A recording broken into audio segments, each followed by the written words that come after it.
Tulog na stabi. Kita ang bubog. Tulog na.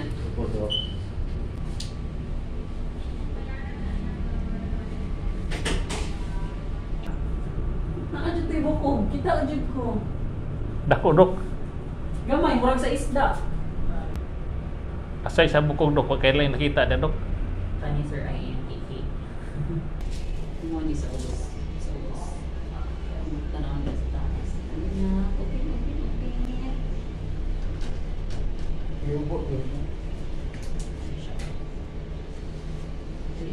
Tulog sa tanak eh. Kahumot sa mga kuy. Luas tingin na. Arte lang ba yung bata nang sa luas niya? Nay luas.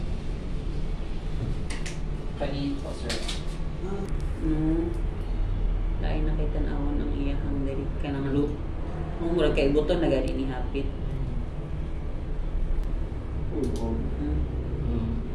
Dahil ang ubos ana is nanay dugo. You can use cotton buds para dili mo mapaakan. Ha? If okay sa inyo, kaning akeya. Ay mo. Sa tulong. Tulog si tati. Aburrido bag-ulo ng iringa. Mga pila ka adlaw medication na dok? 7 po. Ang interval? Twice a day po. Morning, evening. Walat lang din sa CBC ha, para maresetaan ako siya kaning other medication if na ay problema sa dugo. Grabe. Isod ni mag-buhay sa iring dok, no? Ang mahayag dok, no? Kaya panahon masakit. Sus, marabay PhilHealth. Diyos ko, wala dyan sir. Mahal ka ay ako nagkapon ko, luha pa dyan ka po. Pila bayad pa kapun dok? 3,000 PF parang sir. Nabukog dahil katabi. Luwa man dito. Sa iyang gums mo, kiki ba? Isa na sa tikas.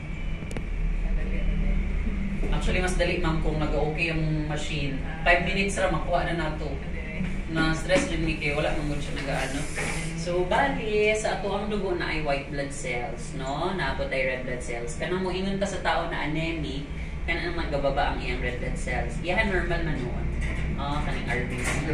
And then, white blood cells is the main defense of our body. Kung matakdan daw ang mga bakterya, magsakit, nag-increase di siya kay atong lawas nagapaitos man sa infection. Kumangkaon na siya gani. Gani before. Kaya after meals na niya. Gani. Gani.